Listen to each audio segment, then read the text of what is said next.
નમસ્કાર, હું છું પ્રિયા અને તમે જોઈ રહ્યા છો જનતા કી જાણકારી ન્યૂઝ।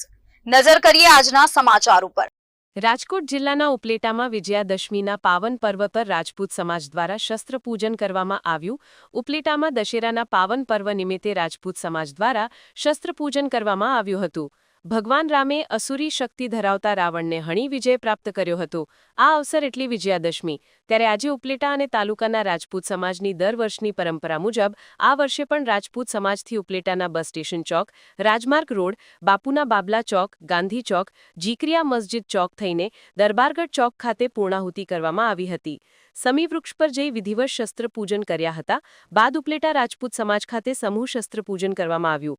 ત્યારે રાજપૂત સમાજ આગેવાન દ્વારા જણાવ્યા પ્રમાણે વર્ષોથી રાજપૂત સમાજ અને આગેવાનો સાથે મળી બાઇક રેલીનું આયોજન કરેલ, જેમાં ઉપલેટાના દરેક સમાજના આગેવાનો અનેક સંસ્થાઓ દ્વારા જાહેર માર્ગો પર ફૂલહાર કરી સ્વાગત કરવામાં આવે છે। વિપુલ ધામેચા, ઉપલેટા। જય માતાજી। મારું નામ હરપાલસિંહ રણુભા જાડેજા, પ્રમુખ ઉપલેટા શહેર અને તાલુકા રાજપૂત સમાજ। આજરોજ ઉપલેટા શહેર અને તાલુકા રાજપૂત સમાજ દ્વારા સમી પૂજન તેમજ શસ્ત્ર પૂજનનું આયોજન કરવામાં આવ્યું હતું। આ આયોજનમાં ઉપલેટા શહેર તેમજ ઉપલેટા તાલુકાના અલગ અલગ ગામોમાંથી મુરબ્બી વડીલશ્રીઓ, યુવાન મિત્રો, ભાઈઓએ બહોળી સંખ્યામાં હાજરી આપી હતી। આ આયોજન ઉપલેટા સમાજવાડીથી શરૂ થઈને બાઇક રેલીના સ્વરૂપે મુખ્ય બજારોમાં બસ સ્ટેન્ડ ચોક, બાવલા ચોક, ગાંધી ચોક અને છેલ્લે દરબારગઢ ખાતે પૂર્ણ કરવામાં આવ્યું। ત્યાં કોટેશ્વર મંદિર ખાતે સમી વૃક્ષનું પૂજન કરી અને ફરી પાછા રાજપૂત સમાજ મુકામે શસ્ત્રોનું પૂજન કરવામાં આવ્યું। આ પૂજન ગોર બાપા ને સાથે રહીને શાસ્ત્રોક્ત વિધિ મુજબ પૂજન કર્યું અને આ આયોજનમાં બહોળી સંખ્યામાં લોકો હાજર રહ્યા હતા।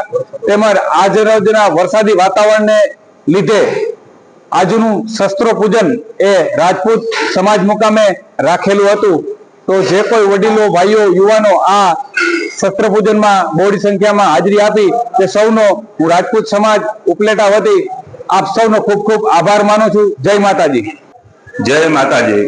હું ઉપલેટા ક્ષત્રિય સમાજના કુળગોર યોગેશ નવનીતરાય પંડ્યા આજના વિજયાદશમીના દિવસે ઉપલેટા ગામ અને તાલુકાના ક્ષત્રિય સમાજના બધા જ ભાઈઓ બહોળી સંખ્યામાં હાજર રહી વાતાવરણ અનુકૂળ ન હોવા છતાં એક સાથે શસ્ત્રની પૂજા કરી પોતાના ક્ષત્રિય ધર્મને પાલન કરવા માટે થઈ અને ધર્મનું રક્ષણ આ સમાજે કેવી રીતે કર્યું છે અને ભવિષ્યમાં પણ રાષ્ટ્રના કલ્યાણ માટે, સમાજ અને લોકના કલ્યાણ માટે કેવી રીતે ધર્મનું આચરણ કરશે, આવા સંકલ્પ સહિત આખા ગામની અંદર બાઇક રેલીના સ્વરૂપે રહી શસ્ત્ર પૂજા જે કરવાની જગ્યાએ સમીના વૃક્ષ નીચે જઈ વડીલો દ્વારા એની પૂજા આરતી કરી સમાજે આવી દરેક ભાઈઓએ ખૂબ જ સુંદર રીતે વેદોક્ત મંત્રો દ્વારા શસ્ત્રોની પૂજા કરાવી।